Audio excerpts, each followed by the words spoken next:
Smith Show. For more information, go to thericksmithshow.com. If you've missed any portion of the program, you can download the podcast at thericksmithshow.com. You're listening to WIN, Workers Independent News, a diversified media enterprises production. I'm Doug Cunningham. The National Association of Letter Carriers has reached a tentative new labor agreement with the U.S. Postal Service covering 213,000 active city letter carriers nationwide.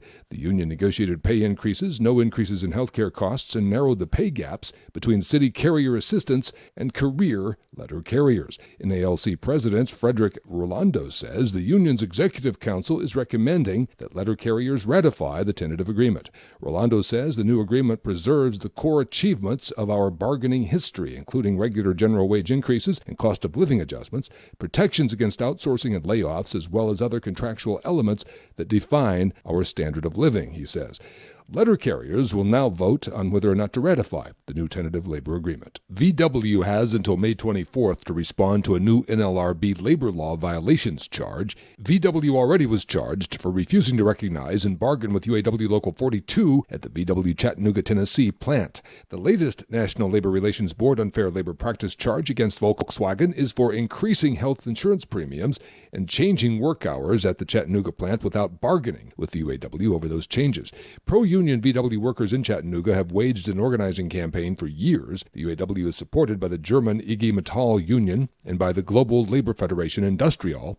Steve Cochran is president of UAW Local 42. Production workers itself, they're wore out. They're beaten down pretty bad. You know, some of them working 60, 70 hours every week. VW Chattanooga worker Annette Stallion backs the UAW because she's tired of the punishing shift schedules and the toll that it's taking on her life. The rotating schedule as well as just the fast pace of the job, I feel it. When I get off at the end of shift, it's all I can do to make it to my car. And then once I get home, can't go right to sleep because I have to wind down or try to take something to help alleviate the pain so that I can go to sleep. So yeah, it takes its toll on your body. The UAW says VW is violating its own global principles by treating its U.S. workers differently from its unionized European workforce when it comes to union rights. Bargaining between the Communications Workers of America and AT&T is intensifying. CWA says it will answer AT&T's latest labor contract proposal this week. Job security and outsourcing are top concerns for the union in California and Nevada, as well as in the AT&T mobility talks. CWA says as it responds to AT&T this week, it expects to be at the bargaining table full-time to continue negotiations to get the best contract possible. CWA represents tens of thousands of workers at AT&T throughout the country. AT&T makes $1.3 billion profit each month. WIN is made possible in part by the OPEIU, the Office and Professional Employees International Union. You've been listening to WIN, Workers Independent News. For more information, visit laborradio.org. It's time for the Rick Smith Show. I want you to get up now. I want all of you to get up out of your chairs. I want you to get up right now and go to the window, open it, and stick your head out and yell, "I'm as mad as hell, and I'm not going to take this anymore!" I don't want to abolish government. I simply want to reduce it to the size where I can drag it into the bathroom and drown in the bathtub. You bet I cut the taxes at the top. How dare you? How dare you? Go ahead, make my day. The Rick Smith Show starts now.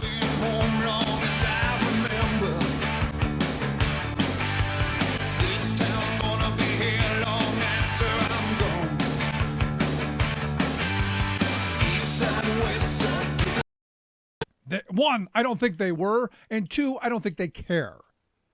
And that's the really important part. It's about the distraction, because what have we been focused on for the last week and a half? The FBI, Comey, the firing, the comparison between Nixon and Trump, and that's where our focus has been, and it should be as well. I'm not saying it shouldn't be, but while we're focused on the circus, you look at all of the things that are still going on, because understand, government hasn't stopped. The right-wing attacks have not stopped. The ideological assault on our government has not stopped. In fact, it's ramped up. It's just now no one's watching. No one's paying attention because we're watching the sideshow. We're watching Trump and, well, the cavalcade of characters who, wow, I mean, you couldn't make up a bigger story. I mean, I sat and I watched Sarah Huckabee Sanders give her press conference, and I'm going, I don't know why she's there, because I don't know that she's even qualified for the job, but snarky. In fact, at the one point I was going, somebody needs to smack her father. Because, wow, Spice Boy, I mean, go down the list of the characters and you go, really? This is what's running our government? And understand, you go back to the election, and many of us were saying, these folks are completely unqualified to be visiting the White House, let alone running it. And they've made that perfectly clear. But here's the problem. While the reality TV show, while the hijinks and the headline-grabbing events are distracting us, you see things like Attorney Jeff Sessions making the war on drugs great again. Evidently in a memo on Friday, the failed war on drugs, I shouldn't say failed because it succeeded in making us number one in locking people up, both in absolute numbers and per capita. But we're doing that again. We're ramping up, seeking the maximum drug sentences because we're going to lock people up again. Now understand, this is the same guy who brought us back the private for-profit prisons. Because you may remember during the Obama term, we said we're not going to use for-profit private prisons anymore. Going to go back to we the people owning our prisons. And I think that's a great start. Nope, not in the Sessions era, not in the Trump era, because we're making private prisons great again. And throw in the war on drugs. Again, it's about really locking up poor people. It's that simple. Also, if you look at what else happened, Trump announced there was going to be a new commission to ensure that voter integrity was front and foremost. They're going to head this new commission up by the vice president. Pence boy is going to be there, but also Chris Kobach, which you go, really? The cross-check guy? We're going to bring him from Kansas? The answer is yes. Now understand, Donald Trump lost by 3 million votes. That is fact. No matter how many times the Donald runs out there and says, well, we won, biggest crowds ever, biggest blah, blah, blah, lost by 3 million votes. The woman beat him by 3 million votes, which has got to drive him nuts, and it does, which is why, over 100 days into his administration, still whining about it. What's going to happen now is we're going to figure out how to make sure that, those 3 million voters don't get the vote, and a bunch more, by setting up this commission. And understand what's going to happen. Because you got Kobach, who the ACLU has said is the king of voter suppression, who's come up with this cross-check, which is going to throw people off the voting rolls left and right, especially college kids. And that's another target for Republicans. Old people, college kids, and the poor. So if we can hold those people down, if we can push them to the side, well, so much better. Understand what cross-check is. What if you're registered to vote in 2 states? Let's say you're a college student. You live in Ohio. You come to where I live, to Pennsylvania, and you go to college here. You're here during the election, so you register to vote here in Pennsylvania, and you vote. If you have 2 registrations, one in your home of Ohio and one in Pennsylvania, both of them are thrown out. So it's not like you can even go back to Ohio and vote. They throw them both out. And generally right around the time where the ability to register has passed. Because Pennsylvania, it's 30 days before the election. So on the 29 days from the election, they purge all of those. Well, you just don't get the vote. Sorry. And that, again, you go back to the Heritage Foundation founder, Paul Weyrich, who said, you know what? We don't want everybody to vote. We just want our people to vote. Not those people, the unwashed. Also, while we've been watching the Comey shiny thing, the ICE, the Immigration Control and Enforcement agents, have ramped up their raids, evidently showed up at a Queens elementary school and demanded to take a 4th grader out without a warrant, without any documentation. We just want that kid because he looks like he doesn't belong here. And you could go down the list of all of these ICE raids that have been ramped up. In fact, so much so that the farming community is really squealing because they can't seem to find people. And you go, wow, all of this stuff. And then one of my favorite stories that got almost no coverage. In fact, it was ProPublica that reported on it. A guy named Sam Clovis.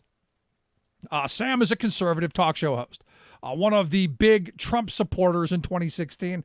I actually did a bunch of speaking for him. Climate denier, crazy right-wing, way off. Evidently, he's going to be named Undersecretary of the USDA, the United States Department of Agriculture. Right-wing talk show host, climate denier, going to be in charge of an agency that manages the research of climate change and nutrition and all of the things that the USDA does. Understand what I'm saying to you. A guy who sits in a chair like I do and talks about stories and has really no ability to manage an organization like this or completely denies that it should exist is going to be in charge of it. That is just flat insane. But again, comes back to the amateurish nature of the Trump administration. It's not about qualifications.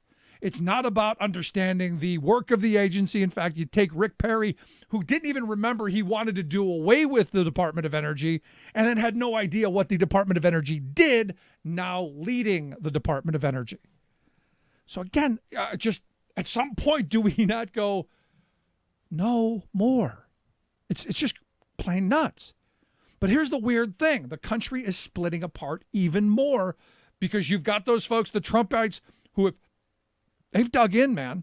He's our guy. We're going to, if we go to, where in a handbag, he's leading us. And you look at these stories, again, how just crazy we've gotten. On Saturday night in Charlottesville, Virginia, this guy, Richard Spencer, you may have heard of him, the white supremacist, white nationalist. He and big Trump supporter. You may remember him from the Heil Hitler video back in January at the D.C. rally. Evidently, he led a handful of other crazy people with torches around a statue of Robert E. Lee, the Confederate general. Evidently, it's about to be removed and put into a museum or something. And they were chanting, "You will not replace us." And my favorite, "Russia is our friend." When exactly did that happen? When did the Republican Party lose their mind completely and be taken over by really the most radical, insane in our community? Look, we've always had the Richard Spencers. We've always had the Fruit Loops. We've always had these crazy people. We just didn't put them into positions of power. We just didn't. Oh, Lord, help us. Help us. And finally, making patronage great again, evidently Callista Gingrich, the third wife of Newt. She's going to be, I guess, the nominee as the next ambassador to the Vatican. So there you go. Hey, if you've got Sarah Huckabee Sanders as a press person, why not the mistress and third wife of the Newtster? Man, what screwed up times. Got to take a quick break. When we come back, going to get our daily dose of sanity as we talk about instability in chief, what's going on in D.C., and what we need to be doing to save our sanity. Quick break, right back with Propane Jane. Stick around. You're listening to The Rick Smith Show. We're working people. Come to talk.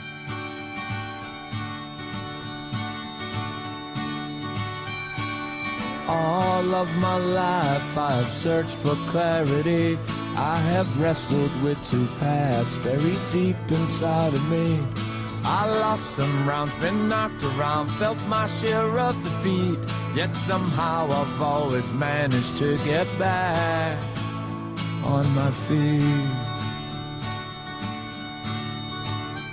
I'm Rick Smith, and this is Labor History in 2.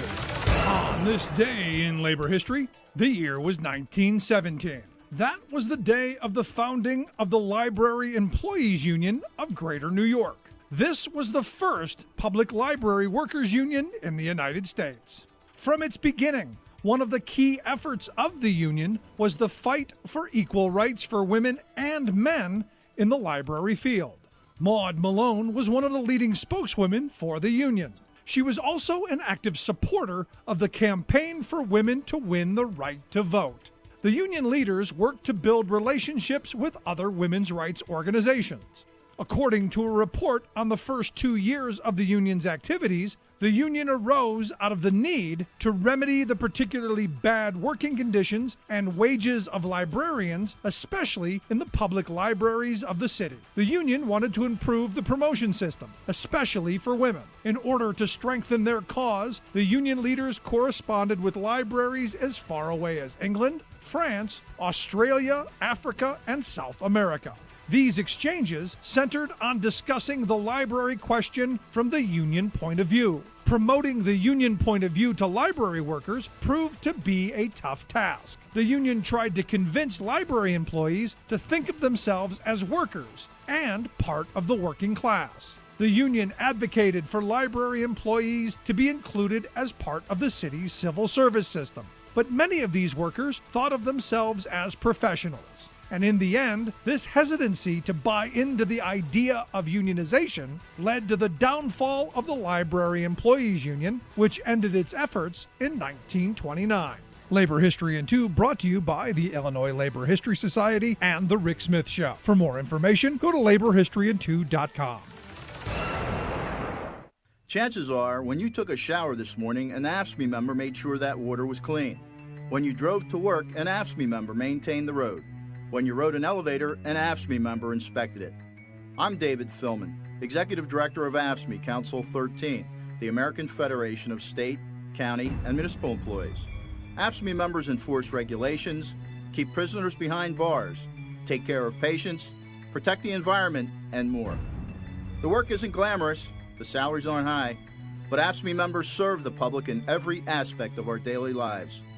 Chances are, you'll never see that AFSCME member working in a sewage plant, diving underwater to repair a bridge, or answering a 911 call.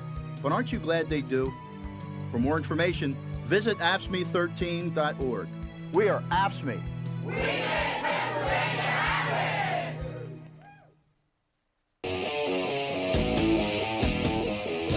Just when you thought it was safe, those crazy Republicans are at it again. It's time for the Rick Smith Show's Conservative Alerts. Our quote of the day, and again, it's a little old since we've taken a couple of days off, but I guess it shows the mindset of just how far the Republican Party has gone off the deep end. Paul Labrador, the Idaho Republican, said, quote, "Nobody dies because they don't have access to health care." And you go, really? Can someone say that with a straight face in this country? Honestly, truthfully, can you? And I guess, again, it's that disconnect between reality and the world that these folks live in. And I got to tell you, at some point, the Republican Party needs to find a dose of sanity and talk about what's been going on the last couple of days and where we need to be going, as just the all-on assault seems to have taken over our good friend Propane Jane.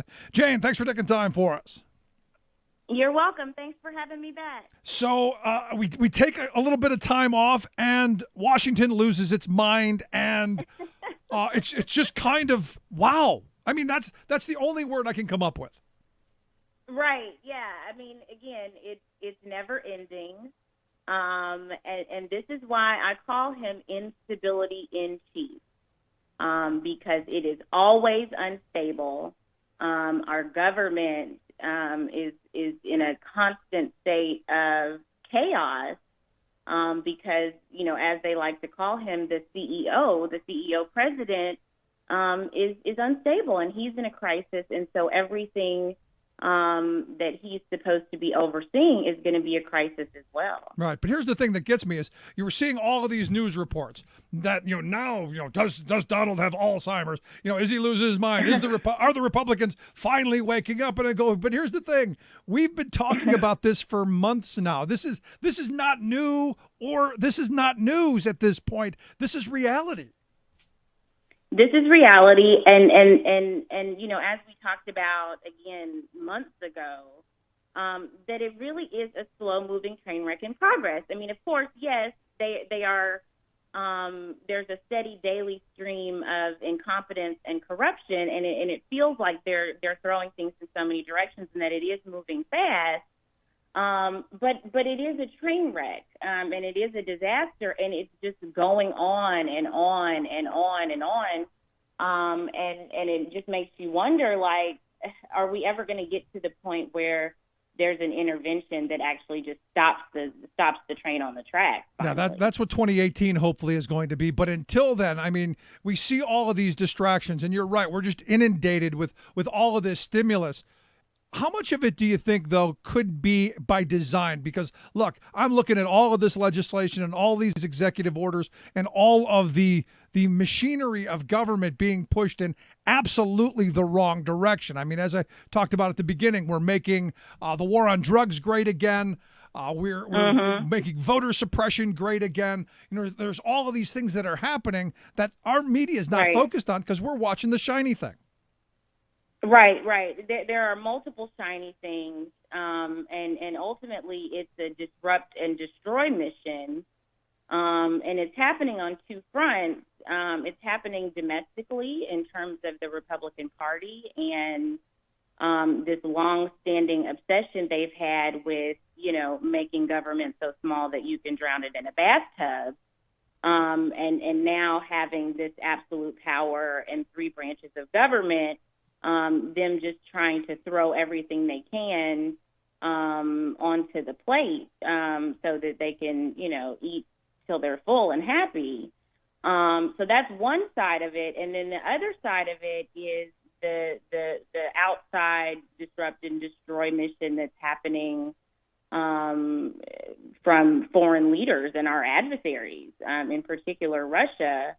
And yes, how much of this chaos, if you think about them sort of pulling the strings of our government and our democracy from abroad, you know, what would be the motive, right? I mean, the motive is that America has thus far been a superpower, and Russia wants to, you know, take over basically. And so it would behoove them to interfere with our election. It would behoove them to install a man and a party with absolute power that, even if they don't necessarily care what happens to our domestic policy, they care that as a country we are weakened.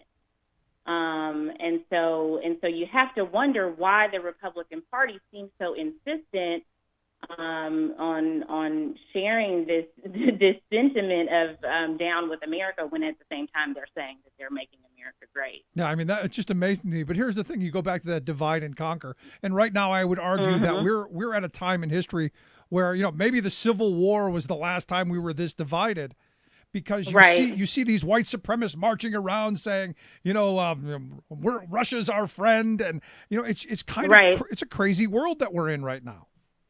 Yeah, and I think you know, in terms of Putin and in terms of these you know, so-called patriots or self-described patriots who are suddenly finding themselves aligned with Russia, when you think about it from a standpoint of you know, like an Aryan nation or a tribalism aspect,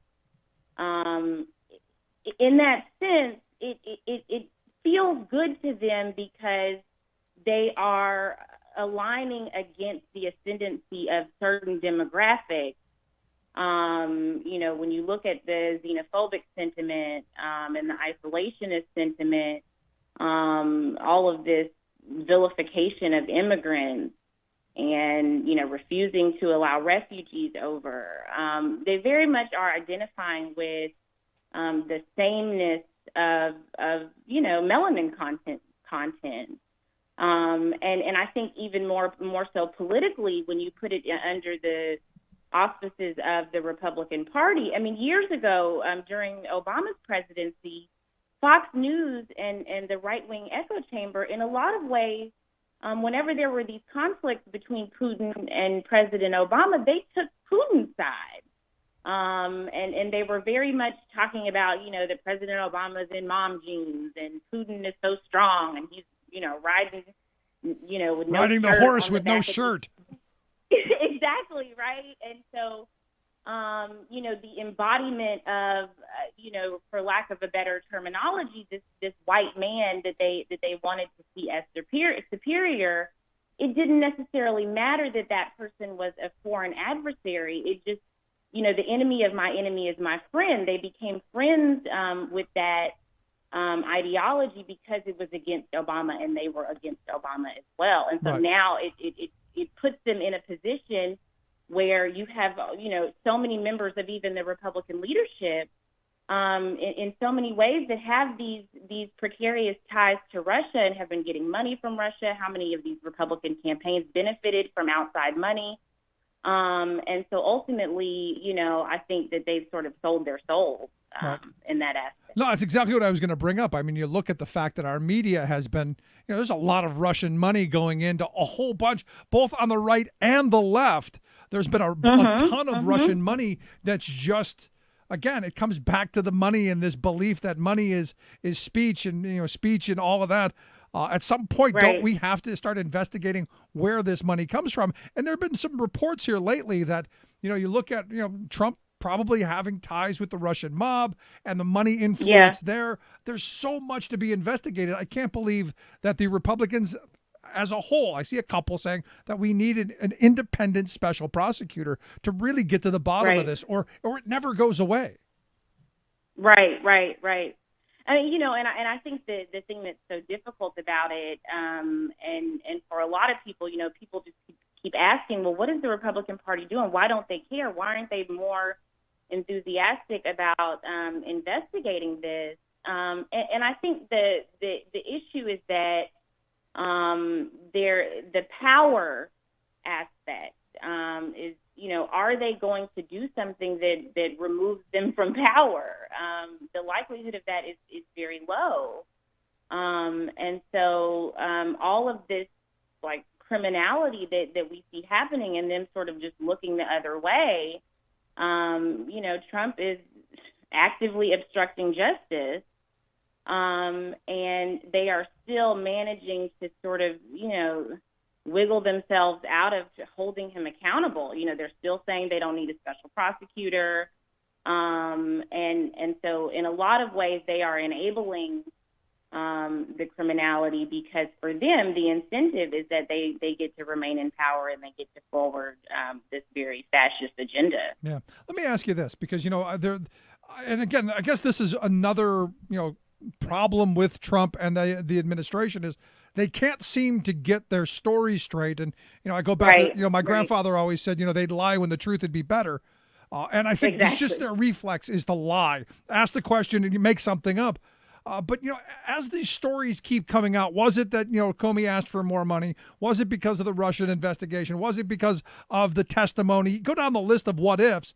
I think it was more along the lines of Comey would not pledge loyalty to Trump, and that sent him into a rage. And it's that simple. All the other stuff, that didn't matter. It's that loyalty thing, which, again, I got to think is, there's something there. Yeah, for sure. We are not looking at an upstanding government administration right now. This is more so along the lines with like The Godfather in any sort of like mafia movie that you've ever watched. So you broke my heart, Fredo. You broke my heart. Right. I mean, there's a gangster code that we're working under right now, even though a lot of people don't want to admit to that. But the code is not the Constitution. The code that Trump is going by is, are you loyal to me? And yes, I may be doing some things that aren't necessarily above board, but that's okay because as long as we stick together, we're all going to make it out of this. And so, as the timeline goes, I was just reading an article entitled "Dead Man Lying," and it was in Salon, and he talks about he kind of compares the Watergate scandal to what's going on now, and how the more revelations that come out, the more evidence that comes out of wrongdoing, that the lies become ever more unbelievable, actually, and even more preposterous as time goes on. And that each round of firings and throwing people under the bus, it's accelerating in concert with the revelations themselves. And so even though he's saying things that are just wildly false and really taking a lot of pride in the sociopathy of the gangster code of, demanding loyalty from Comey. And he flat out said, I knew I was going to fire him. He was showboating. He was grandstanding. And he's being very transparent, I think, in a lot of ways, in terms of it, his motive in firing Comey just being that this was a guy that was going to rat him out, and that he wasn't able to get him at this dinner to agree to shut down the Russia investigation. And so even though it looks really bad, I think that this is the best he can do in terms of explaining himself and his actions. So are we expecting Comey to be sleeping with the fishes or waking up with a horse head anytime soon? Because, look, I listened to the other part of it is, Trump said, well, Comey better hope there are no tapes. And you go, wait a second. Are you just throwing this out there on purpose just to make a storm of what? And I got to think that on a certain level, there's an evil genius to this. Yeah, it's a scare tactic. It's a means to say, you don't know what I have on you.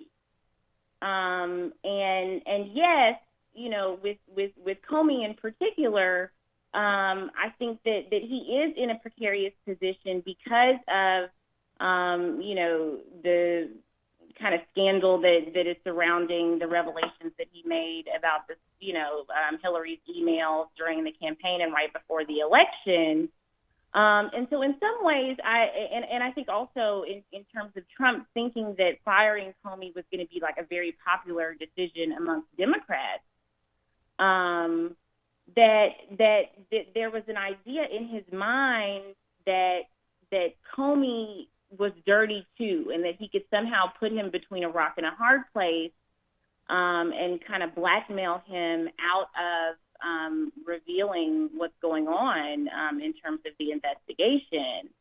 And Comey seems, at least at this point, to be insistent upon wanting to testify publicly.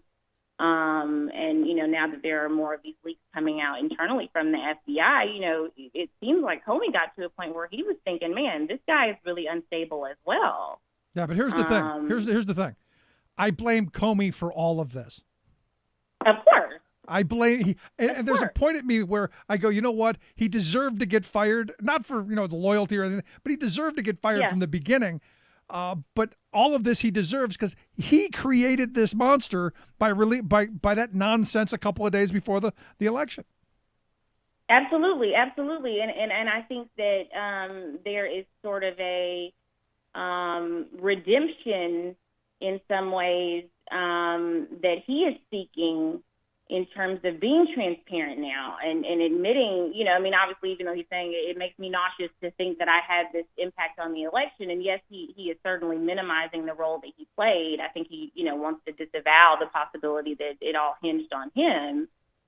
But I also think that's kind of the poetic justice of this whole situation, is that the man who ultimately put Trump there, in a lot of ways, is possibly going to be responsible for taking him down. The way that Trump has fired him so abruptly, and without doing it in a way that kind of passes the smell test. Right. I think had he done it in an organized, stepwise fashion, and actually brought in players that have some credibility. I mean, him getting the okay from Sessions, that doesn't really help anything because Sessions, he's got blood on his hands too. Yeah, he's got Russia on his hands as well. But here's exactly, the thing. yeah. Yeah, I mean, at the end of the day, they all seem to have the Russian money or the Russian stink on them one way or another. Yeah. And so I do think that, as I called it a couple of months ago, it's like a corruption buffet. And there is so much corruption that you almost can't address each thing sufficiently because there's so much going on.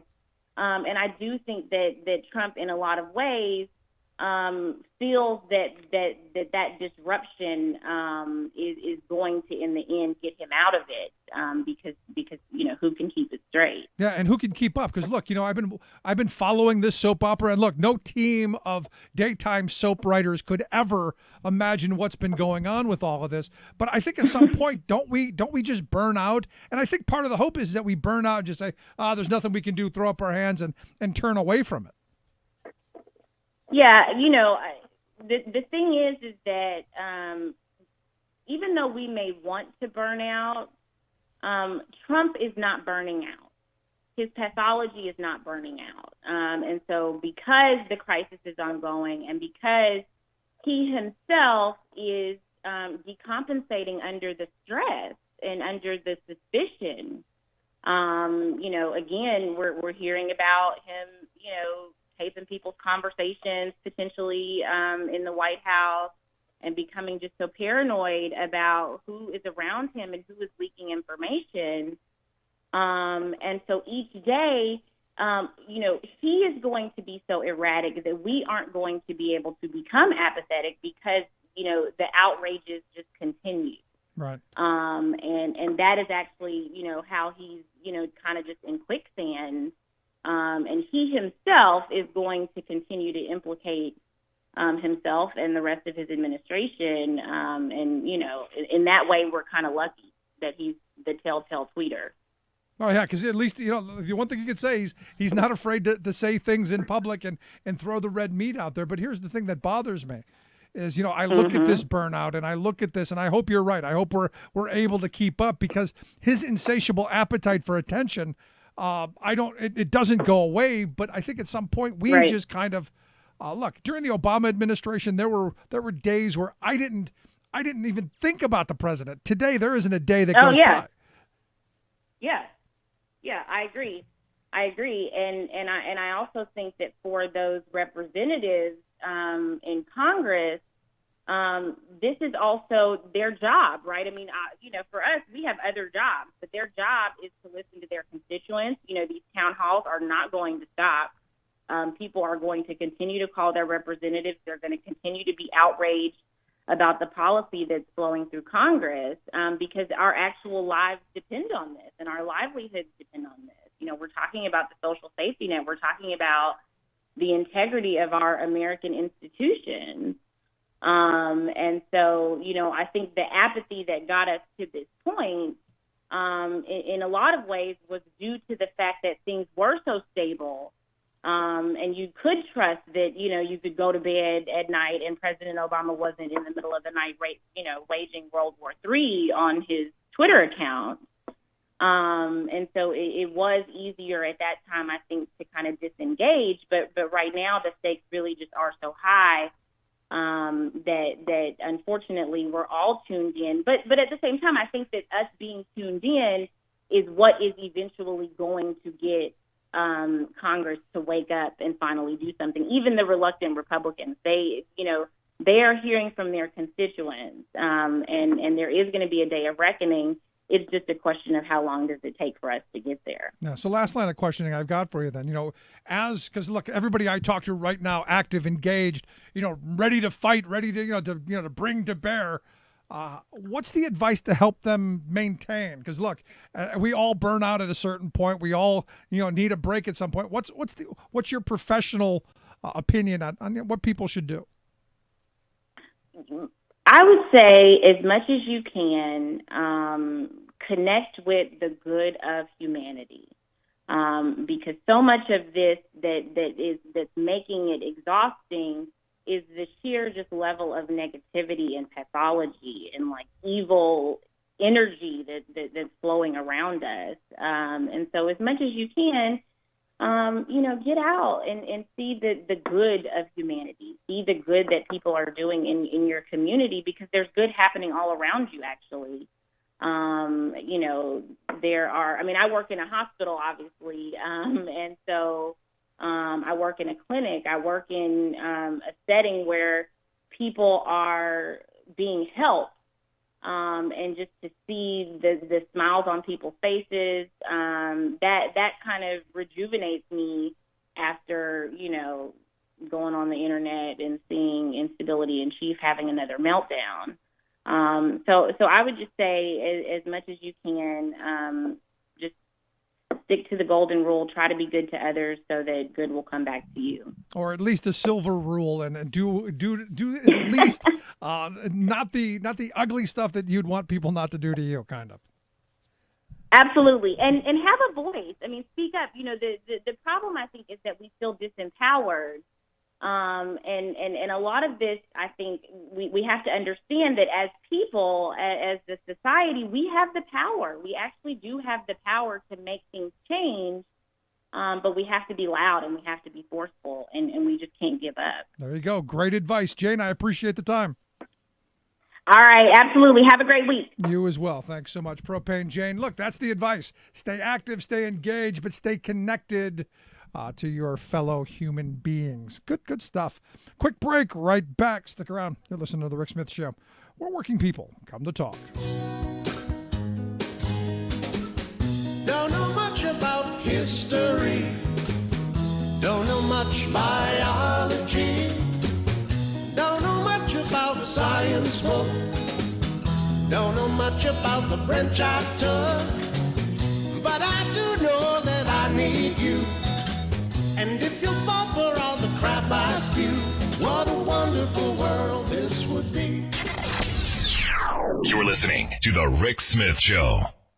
I'm Rick Smith, and this is Labor History in 2.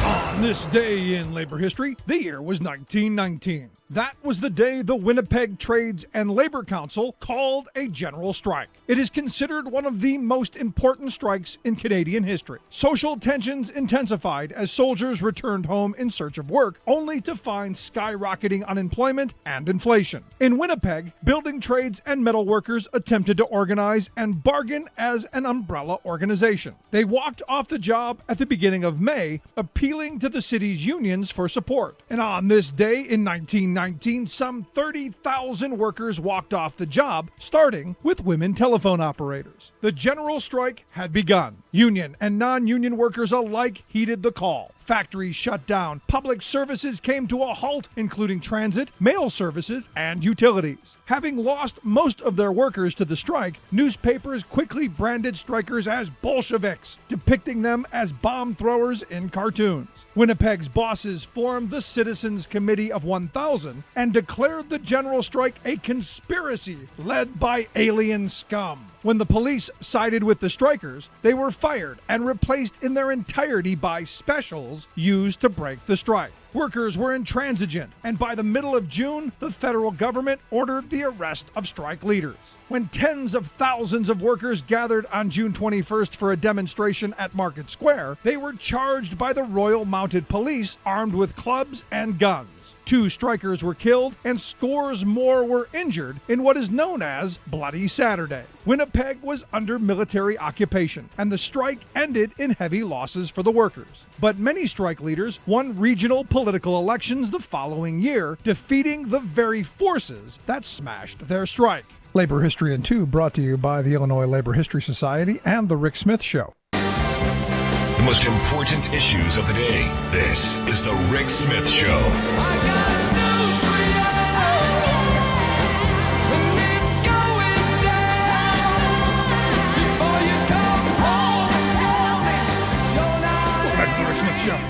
Check out the website, thericksmithshow.com. So a new Pew Research poll out shows that women are not as thrilled with the future of the country as men. In fact, Those responding to the poll who said that they have quite a lot of confidence, 53% of men did, 29% of women.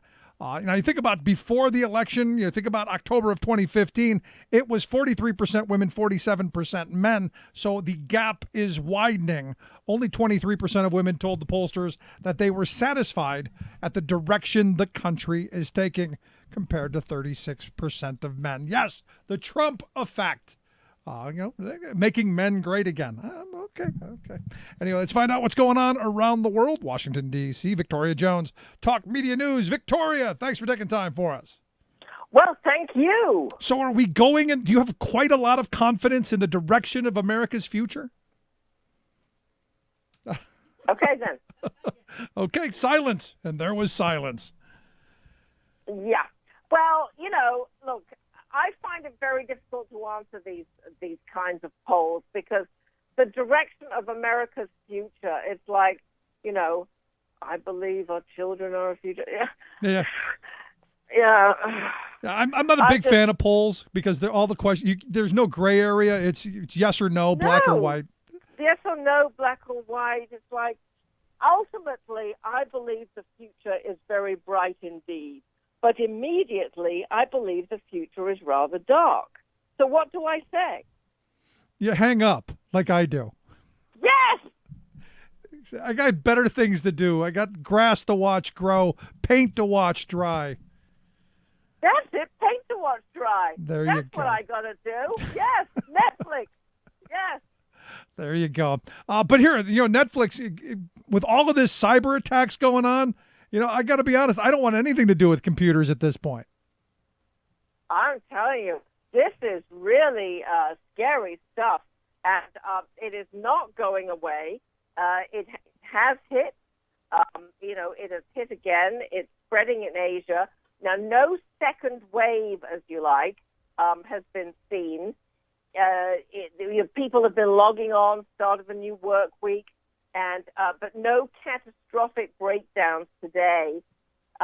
Europe is saying, they were really worried about the second wave. It hasn't materialized. But the new disruptions, most apparent in Asia, because most workers had already left on Friday when the attack broke out. So this is really a continuation of Friday's attack for Asian workers. That's why it's not the second wave. Now, Russia's President Vladimir Putin is blaming the United States. Of course. He's saying that the malicious software had originally developed by the National Security Agency, which is true. It was then stolen and released by an elite hacking group known as the Shadow Brokers, which, by the way, is believed to be connected with the Russian government. However, he didn't mention that part. So I have not heard of any companies or individuals in the U.S. being hit by this today. Nevertheless, be very careful what you click on. Microsoft is saying that it has released a patch that will work on even out of date. If you're running a really like an old, 1972 system before computers even came into, that sort of thing. Right. It'll work on that. Also, the Microsoft executive today, President and Chief Legal Officer Brad Smith, blasted the NSA for its role in stockpiling vulnerabilities that led to the ransomware attack. Okay, and why would you why blame them? I'm computer illiterate, so you got to walk me through this slowly. Okay, this is what he said in a blog post. We have seen vulnerabilities stored by the CIA show up on WikiLeaks, and now this vulnerability stolen from the NSA has affected customers around the world.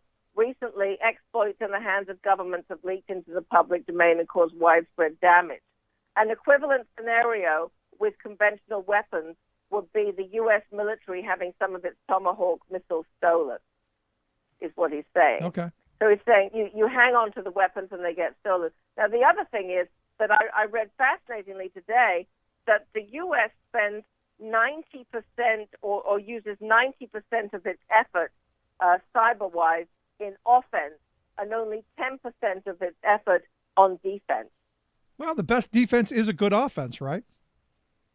If you watch football, what they say. yeah, that's isn't that one of the sayings? But here's the thing: to go back what you said is Microsoft saying that we should give Tomahawk missiles to everyone because is the answer to release all of this stuff so that no. But what a number of cyber experts are saying, what the NSA does is it's got all these cyber tools, and it hangs on to them, and it doesn't tell people that it's got these patches, it's got these solutions, it's got all these things. It hangs on to them and uses them as weapons. The 21st century warfare, all going to be online. Who knew? Yeah. You'll see. Look, we've computerized everything. You can't get people to figure out how to give you change at the grocery store without the computer. I see chaos in the future. Let's move on. Evidently, the travel ban back in the news. Travel ban is back in court. Now, last week it was the Fourth Circuit Court of Appeals in Virginia. This week it's the Ninth Circuit Court of Appeals. I think it's being heard in Seattle. This is the result of a Hawaii judge saying, "Oh, no, you don't," to President Trump's second version of the travel ban. So this is the second time the Ninth Circuit has heard it. It is a three-judge panel. So that is different from the Fourth Circuit. Last week, the Fourth Circuit said, we're not going with these three-judge panels. We're just getting the whole court in. We're going to circumvent that route because we know ultimately it's coming to the full court. Right. So we're going to bring everybody in now. They're going to go with the three-judge panel, and that's what they're going to do. They're going to hear it. Now, it is, I believe, all three judges were appointed by President Bill Clinton. So we don't know which way they're going to rule, but it is considered the most liberal-leaning court in the nation. Right. Job security is my thought. You get the three, get a little work in, and then, the full panel. It's, little job security. That is a possibility. There you go. North Korea over the weekend launched another missile. They're saying it was successful. I guess we're going to see more of this? Anytime, any place is what North Korea says today is when they're going to do this. Yes. And I gotta be honest. I think this is just another act by a crazy dictator to incite a crazy wannabe dictator. Now, who is playing which role here? Exactly. Well, you've got now, I was not referring to President Trump. I was. Okay. I was saying you've got one crazy guy on the actual dictator, and then the wannabe dictator. Because I would put Putin in the dictator position already, even though he claims democratically elected. All that and Putin is saying something quite interesting today. Putin is saying, that, it was very bad what he did. It's dangerous. But he's warning against intimidating North Korea today. Interesting. I don't even know what he means by that. Again, it's just the fun, the intrigue of as the Trump turns. I'll tell you one thing it means. There is a UN Security Council meeting tomorrow called by the U.S., South Korea, and Japan. What it means is they're not going to get very much done if Russia is already saying don't intimidate North Korea. It means that just about any kind of resolution that the West wants to get passed is going to get nicked by Russia, is my guess. Yeah, well, you expect that. And finally, it's all Trump. We took a little time off here to do some shooting for our TV program and retool and do some other things. And it looked like DC just lost its mind. Is everybody in the White House going to be is he firing everybody? Well, that is what Axios is saying. That, of course, is the news site set up by the Politico. They are saying that Trump apparently talked to his friends late at night on his phone. And they are saying that he is so enraged by everything. He's enraged that he's considering firing everybody because he's enraged by his ratings, which just continue to go down. He's enraged by the leaks. He's enraged that his policy is just not getting enacted. He's enraged by everything, and he's blaming everybody. Nice. He's white hot, as I remember the headline being. White hot. I don't know why I find that funny. Maybe some axe is falling. Well, good. I mean, isn't this his claim to fame? I got to be honest. I was shocked that he didn't take the theatrical moment to bring Comey in and on cameras, tell him you're fired. Had to do it through kind of a back door where Comey, I guess, learned of his firing third, fourth, fifth hand? Well, on TV, and there were a couple of things about that. One is that may have been a big mistake because FBI agents, many of whom are rather conservative and supported Trump in the election, were infuriated because they feel it was extremely disrespectful to Comey, who they respect, and so that has turned them against Trump. And second of all, apparently President Trump does not like confrontation in real life. Oh, really? Wow, it doesn't seem to show. Yeah. Just saying. So, but here's the thing. You look at this and, for early on went after the CIA, now going after the FBI. How is it that he expects to remain in power if he's ticking off all of the intelligence agencies? I'm not sure he's thought that through. Okay. I just wanted to make sure. Because, there are a bunch of people who should be fired. I look at that Sarah Huckabee Sanders. I don't even know how she got the job, to be honest. I guess we're making patronage great again. But there's so many people that should be fired. In fact, did you see this story of this Sam Clovis guy, who is a right-wing talk show host, climate denier, Trumpite, and all that, evidently going to be put up for Undersecretary of the Department of Agriculture? No. He's going to be. This guy's going to be in charge of all of the research on climate change, on nutrition, on everything the USDA does, and his only real accomplishment is he supported Trump, and I guess that loyalty thing, I guess that plays. It plays. So you might want to try being loyal next time. Is that what it is? Is that where we're going? Okay, that's where we're going. Good stuff. Victoria, where we're going. Always appreciate the time. Thank you so much. Our good friend Victoria Jones, Talk Media News. And look, that loyalty thing, I guess that's going to be it. I guess the conversation with Propane Jane about this being the Godfather, maybe this is it. Maybe this is where it's all at. You've got to pledge your loyalty not to the Constitution, not to defending the flag, but to the Orange Menace. Maybe that's what it is. And look, I think all of us at the beginning, even before Trump took office, said that there were going to be a lot of turnover.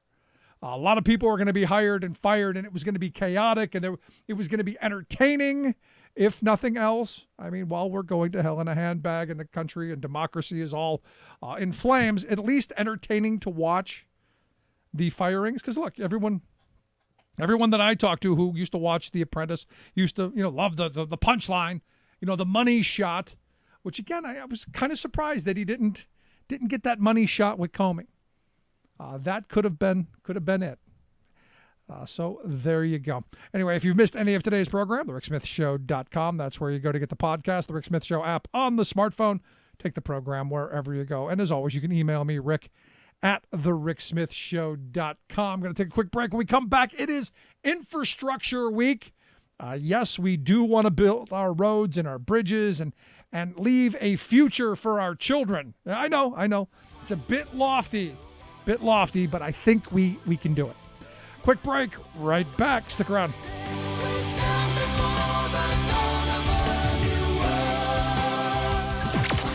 Radio of, for, and by we the working people.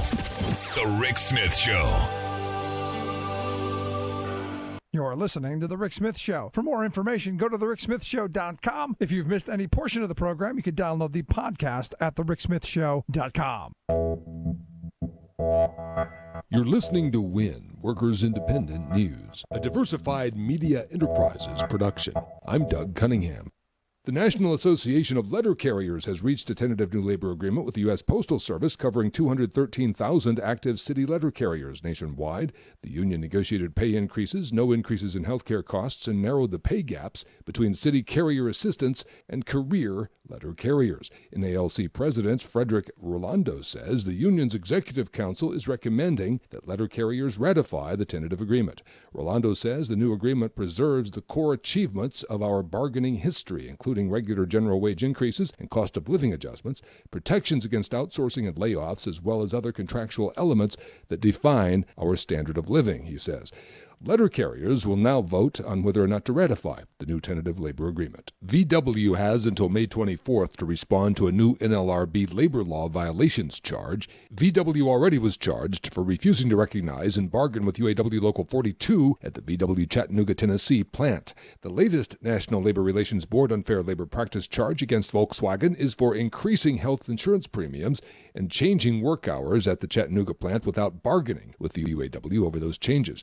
Pro-union VW workers in Chattanooga have waged an organizing campaign for years. The UAW is supported by the German IG Metall Union and by the Global Labor Federation Industrial.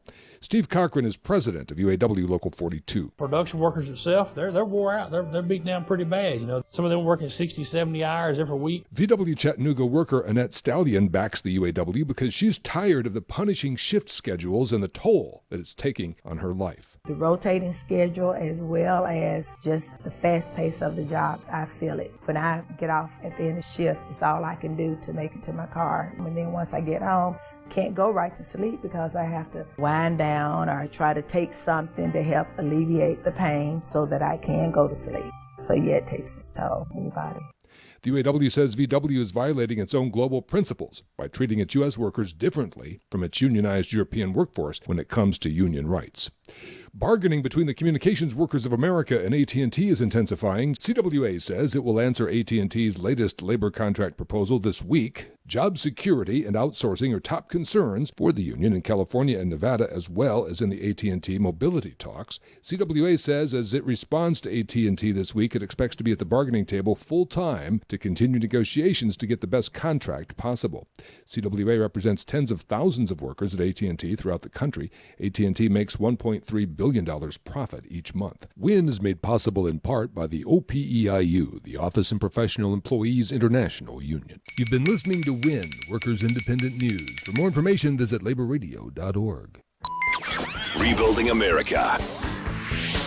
The Rick Smith Show. The walls come tumbling down. The walls come crumbling, crumbling. The walls come tumbling, tumbling down. Yes, the walls, the bridges, the roads, the infrastructure of the country. Look, if you neglect something for 30 years, you don't invest in it, you don't upkeep it, what do you think is going to happen? And this is Infrastructure Week, where we pay attention to those crumbling roads, bridges, and all of that. Something we've been talking about for years on the program. And just at the beginning of this year, the American Society of Civil Engineers came out with their report. The 2017 infrastructure report card said that we need about $4.6 trillion with a T dollars by 2025 just to bring our infrastructure up to good repair. And you go, for years I've been screaming about this, and the longer it takes us, the more expensive, obviously, it's going to get. And the reality is it affects each and every one of us. In 2016, the ASCE, the American Society of Civil Engineers, put out their Failure to Act report that claimed that we lose about $3,400 per family each year because of our failing infrastructure. And they also point out that by 2025, because of not acting, we're going to not have about 2.5 million jobs because of it. And if we do nothing even then, by 2040, that number could grow to almost 6 million jobs that are not going to happen. Also, for each and every one of us, we're sitting in traffic about 42 hours a year. We could have taken a vacation in that time. Lots of stuff to get to, lots to do. The question is, will this administration have the will to do it, and will the Republicans in the House allow it? And here to talk a little bit about why this is a family issue, why we need to be focused on Infrastructure Week, I've asked Sabrina Owens-Wilson. She's the campaign director for Partnership for Working Families. Sabrina, thanks for taking time for us. Thank you for having me. So we've got this situation that is not new. We've been talking about it for decades now. But I think we're at a point where hopefully the average family is realizing that lower wages, less opportunities, and more time sitting in traffic affects them directly. Right. The infrastructure needs in our communities are great. And we deal with them every day, just as you mentioned. Folks are parents that are dealing with problems with their schools and the failing school buildings. We're all sitting in traffic. We worry about our air quality. People know that a lot of investment needs to be put into our infrastructure in order to prepare for the future. And people also know what benefits, we need to get out of our infrastructure. They know that, in addition to just, the transportation system or, the bridge, that's going to create jobs. And folks know that their communities need jobs. They know that we're struggling with air quality and a host of other environmental problems. And it's really, it's a challenge that we all experience every single day. Right. The thing is most people, when you think of infrastructure, you think of the hard things like roads and bridges and that kind of stuff. But it encompasses so much more. I mean, we're living in the information age, the internet superhighway. And, you look at our broadband access in this country, it's laughable at best and criminal at worst.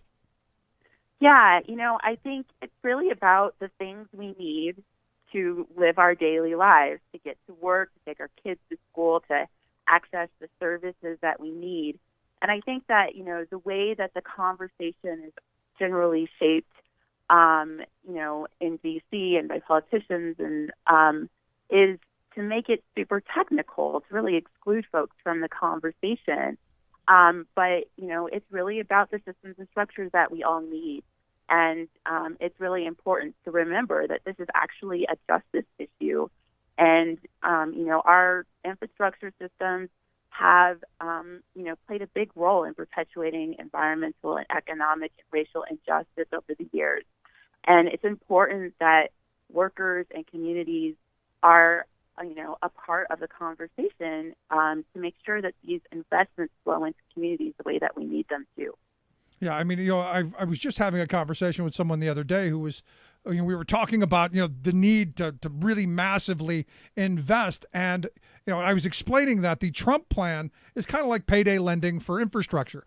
We're going to hand it over to Wall Street and the privateers, and they're going to make as much money doing the real high density kind of investments that they can make profit off of. But rural areas and urban communities, we're going to really be left behind.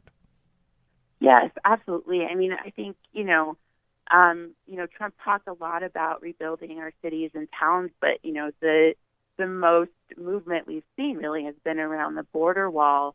And, the very thin outline that we've seen so far, it really is, like you said, it's a giveaway to Wall Street. And, I think that, there's a few problems with that. One,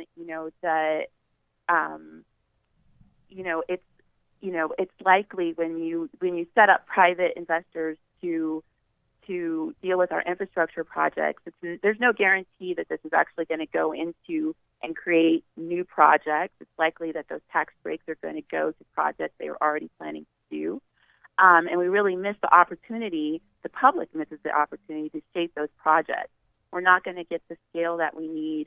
We're not going to get the job creation that we need, especially when you move those jobs from the public sector into the private sector.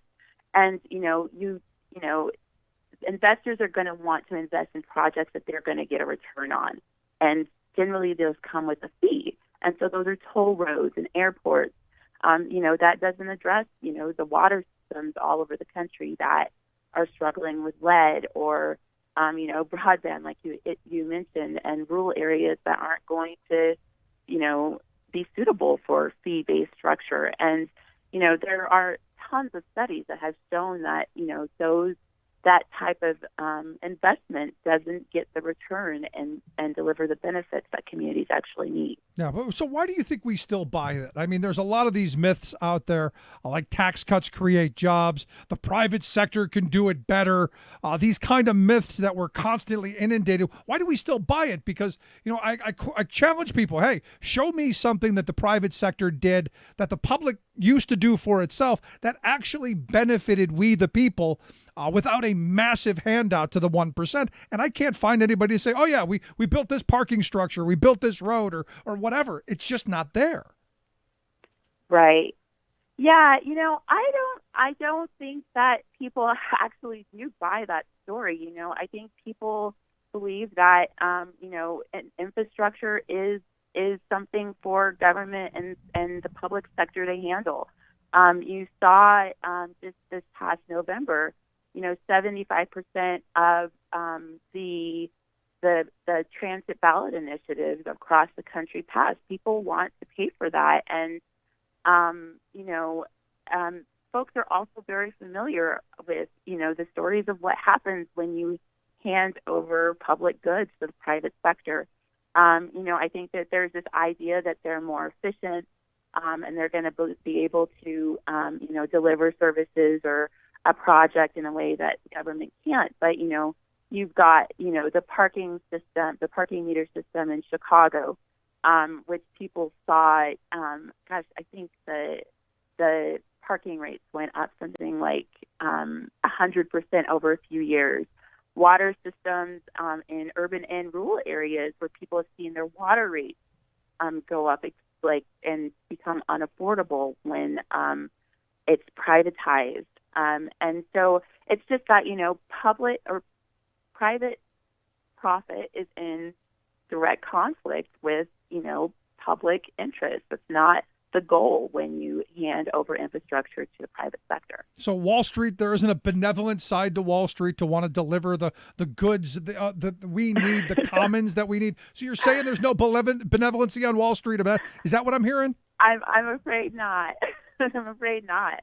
Well, and we can't look for shortcuts. The need is too great, and we have seen when community is left out of the conversation, you get transit systems that skip low-income communities, communities of color. You get the water system in Flint. We can't afford it, both with the economic challenges that we're facing and the need for good jobs, and honestly, the environmental challenges that we're dealing with as well. Yeah, and here's the thing. I mean, we hear a lot about Flint, and look, it's a horrible tragedy. I agree with, but our water infrastructure across this country is failing. I mean, Flint is kind of the flashpoint that I think brought our attention to. But I look at where I live near Harrisburg. The water infrastructure there is 100 or 120 years old. Constant sinkholes. Allentown has tons of lead in its water. I think every community that's been around for 70, 80, 100 years that has this old, decrepit infrastructure that we haven't upgraded, I think they're all in kind of the same boat. And this is why we need the next New Deal, the next CCC, WPA kind of programs to get people back to work and rebuild the infrastructure that those programs built 70, 80, 100 years ago. Right. Yeah. Pittsburgh is a great example of that too. They, there's lead in their system, their water system, and the EPA is requiring that they fix the system.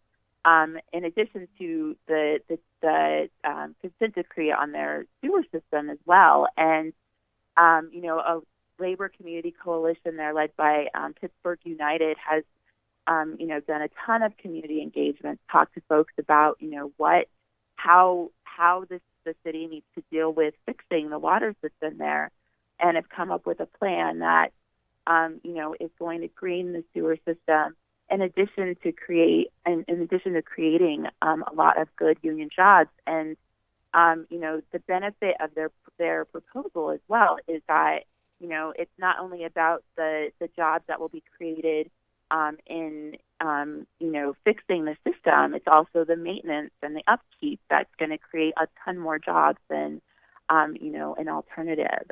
So there's work in places like LA. There's tons of water systems that need these kind of solutions. So what do we do, Sabrina? I mean, the reality is the need is so great. It's been, like we've said, it's been so many years since we've invested in this stuff. What does the average person do? I mean, it's been. I remember President Obama saying, "Look, we're gonna invest. We're shovel ready. All of that stuff. We're gonna do these things." And Republicans drew the line in the sand and blocked, gridlocked, obstructed, all of that. And here we are, 8 years later, still talking about we need roads, bridges, water, infrastructure. We need this stuff done. Great. Yeah, we need folks to, our network is really talking working on talking to folks. And, we need united voices calling for public funding for infrastructure that's locally controlled. And, when it's locally controlled, we have the best shot at making sure these projects are directed where they need to be, and investment is going into low-income communities, the communities of color, that we're maximizing our opportunity for job creation, and that, community is actually at the table and able to help shape these projects. And so, I think we all need to, be engaged, and, a lot of community organizing and coalition building to really have united voices around, demanding the public funding to make sure that this doesn't go become a corporate giveaway to Wall Street, and that, yeah, I mean, to make that sure we make sure that our tax dollars actually go into providing the things that we need. And I think the important part that you just laid out there is if it's public infrastructure, if it's public money, it should be ours. We don't need to be giving public money to the privateers to build our infrastructure and have them own it. It seems commonsensical to me. It is. It is. The private interest is in direct conflict with public good. So. Again, I just can't believe we're even having that conversation. But it is Infrastructure Week, and the hope is that people will get involved. One thing, if you had people heard this interview, what is one thing you want them to take away? Just that, this we all are part of the conversation.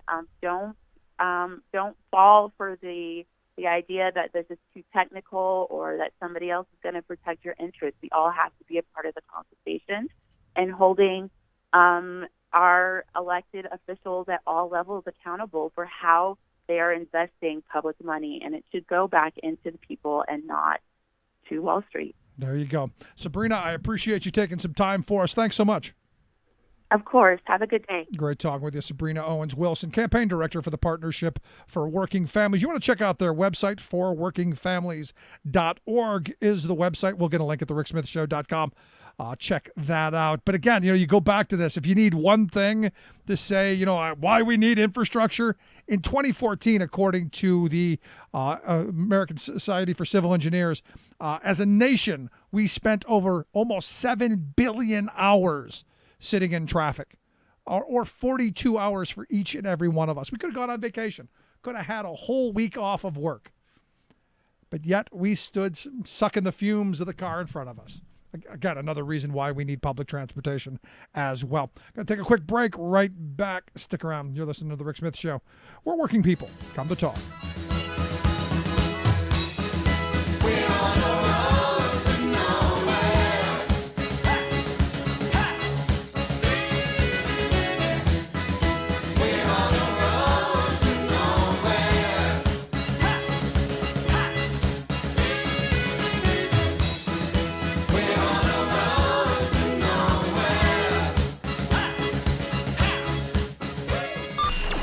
Sanity and rational thought back to America.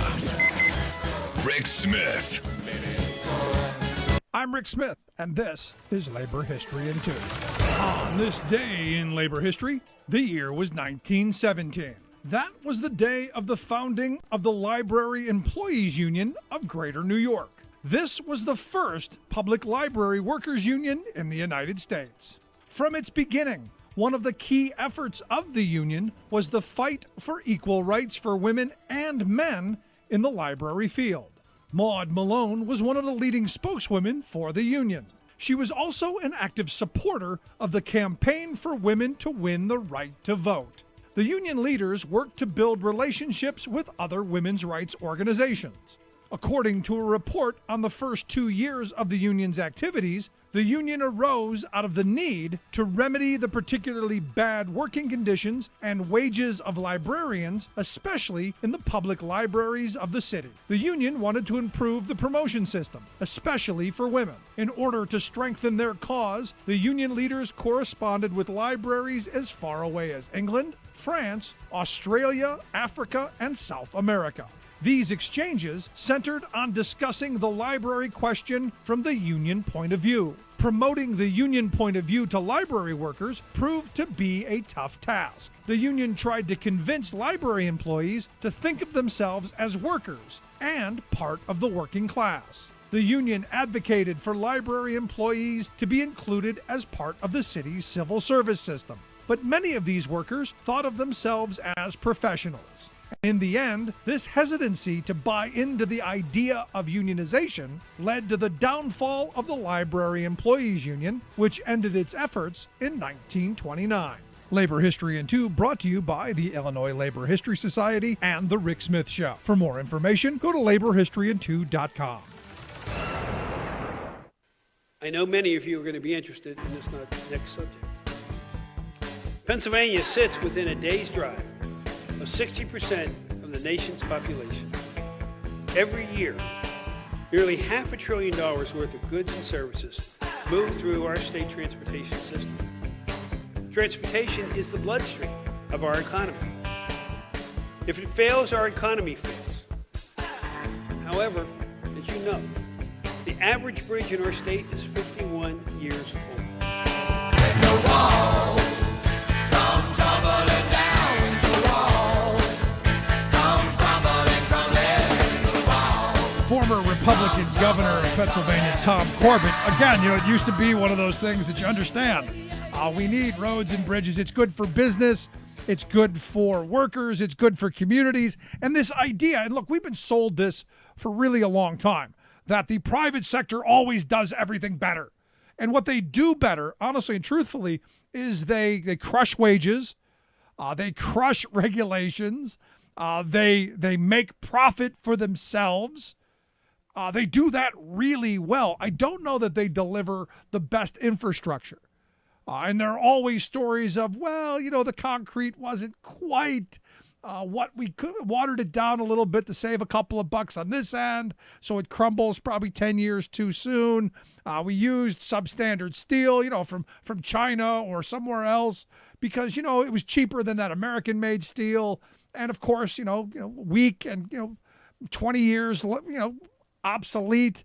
But hey, made profit. It was cheap on the front. And you look at the reality. The reality is, the private sector does some things really well. It does. You got to give them credit for that. They do make tennis shoes and T-shirts and all that stuff and all the garbage that we're inundated with from Madison Avenue and all these PR firms for us to buy. It does. Great. And it does an amazing job at crushing wages and working conditions. It does. But I got to be honest, this idea that we're going to put our infrastructure in those folks' hands is just insane to me. And what you've got is the Trump administration now saying that we're going to spend $1 trillion. Even though, as I pointed out earlier, the American Society of Civil Engineers says we need about $4.6 trillion. But 1 is still better than 0.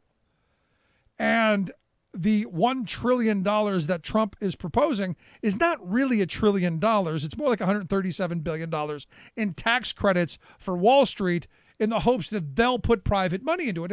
And maybe they will in places like New York where you can toll everything and charge people a fortune. I don't know if you've been to New York City in a while. The tolls are outrageous. Now, I understand they want you to use public transportation, which is struggling at best. Because ridership has almost doubled, or I guess more than doubled in the last 10 years. But again, we haven't upgraded those systems because we haven't invested in it. So you're stuck with paying $20 to get across the bridge for this one, $15 for the next one, and by the time you get there, it's like $50 just to drive into the city. Wall Street would love to have that scenario. They'll build the bridge, but they're just going to charge you out the nose for it because, hey, what choice do you got? Your car can't swim. So what's being floated is this idea of the public-private partnerships. So we can say we didn't raise your taxes. The bridge will get built, even though you'll pay through the nose for it. And the investor class will put out a little bit of money that eventually they'll get back from us, and they'll be happy. And we'll get stuck for an eternity paying them for our infrastructure. And you go back to this and you go, explain to me exactly when it was that we said we couldn't do things for ourselves. that the commons, our roads, our bridges, our parks, our ports, our airports, you name it, our waterways, all of that stuff. Now we're privatizing and handing off to the benevolent Wall Street. I mean, is that the new frame? And the other thing that we're hearing from the Trumpites is we're only going to do shovel-ready projects, things that are going to be ready in 120 days. And, understand, nothing gets done that quickly. There's a process. Now, what the Trump people are saying is we're going to do away with all that process. Wall Street is going to be able to build whatever they want, whenever they want. And you got to start wondering how much of the eminent domain laws start popping up. It's going to be fun and entertaining to watch over the coming weeks and months to see how this rolls out. Because remember, President Obama wanted shovel-ready projects as well. And yet all we got from Republicans were, delay, obstruction, gridlock, and 8 years of really not getting much done on the infrastructure front. You look at in Pennsylvania, where you heard former Governor Tom Corbett say, we have all these decrepit bridges. We've got all of this traffic. We've got tons of bridges in this state that trucks can't go on because of weight limit restrictions.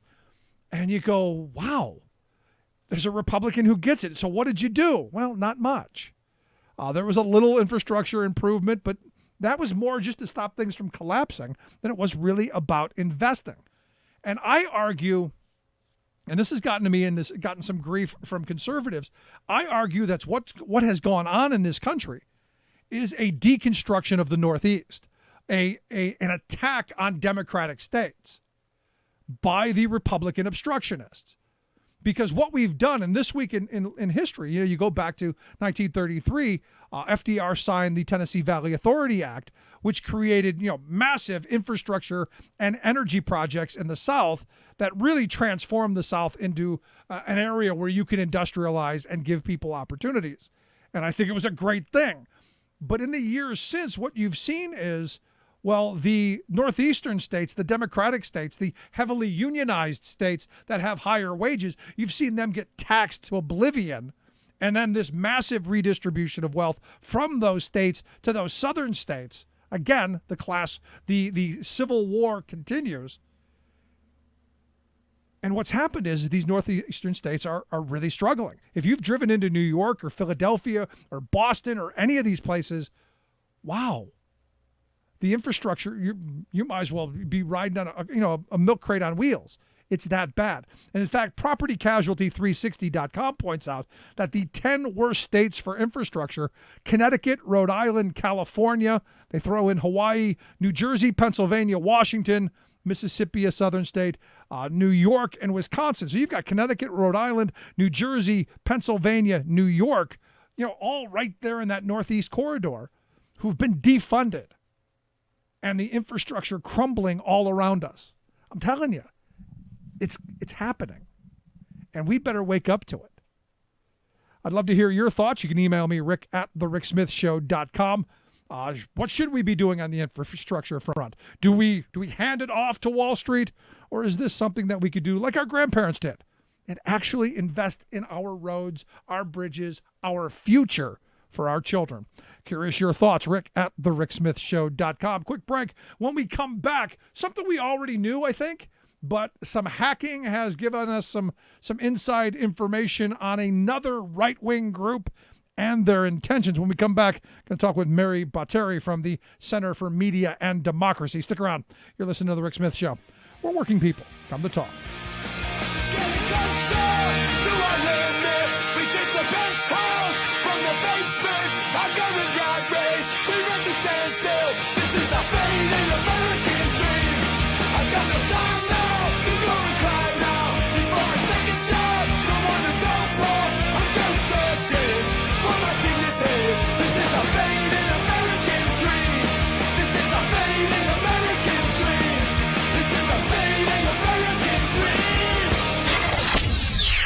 You're listening to The Rick Smith Show.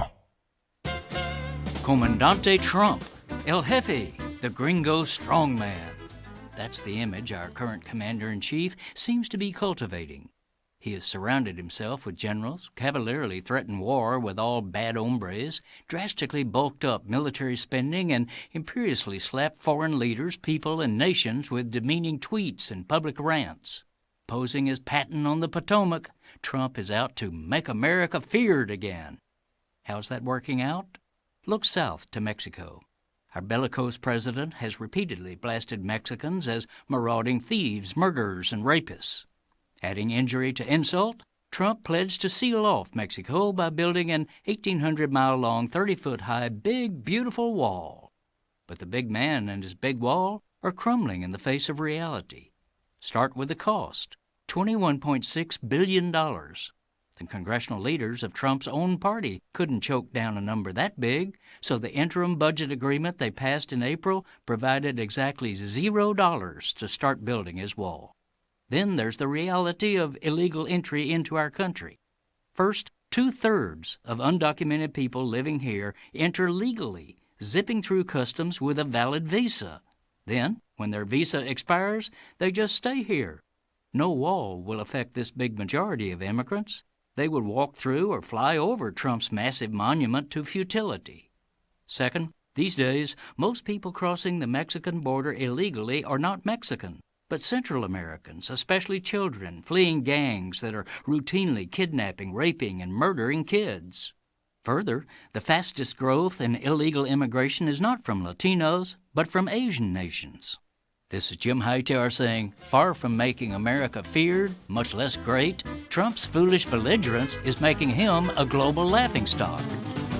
Hightower's commentaries are brought to you by the Hightower Lowdown, the monthly newsletter with Hightower's take on what Wall Street and Washington are up to. For information, visit hightowerlowdown.org. The man who sends the investor class diving for their tax shelters. Rick Smith. At every trough you stop to feed. With your arrogance, your ignorance and greed. Now here come the cuts and redundancy.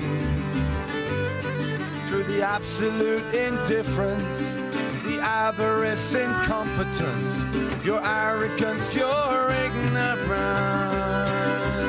your greed. Welcome back to The Rick Smith Show.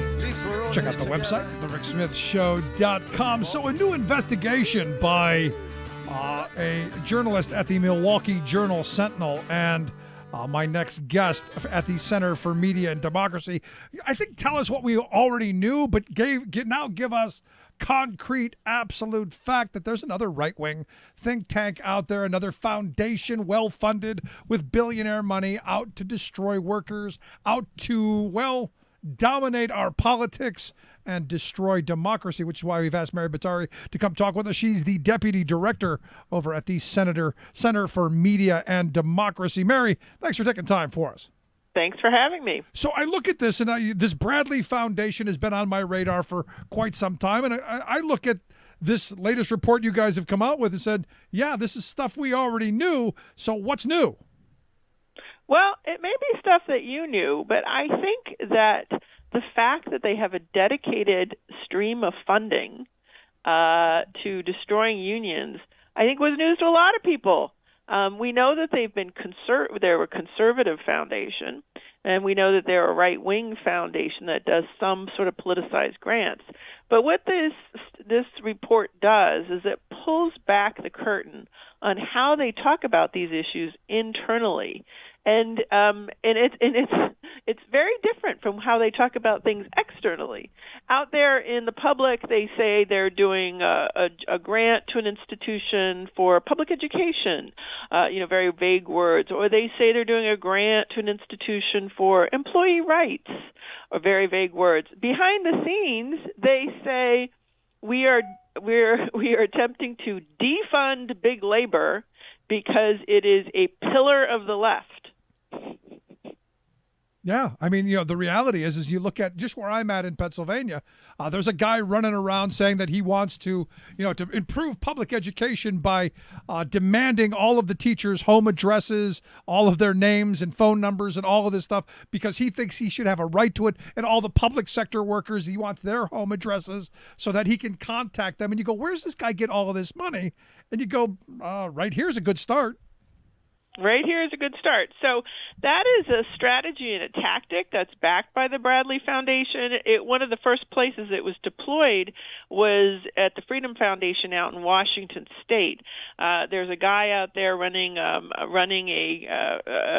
think tank, so-called think tank. Some people call them stink tanks.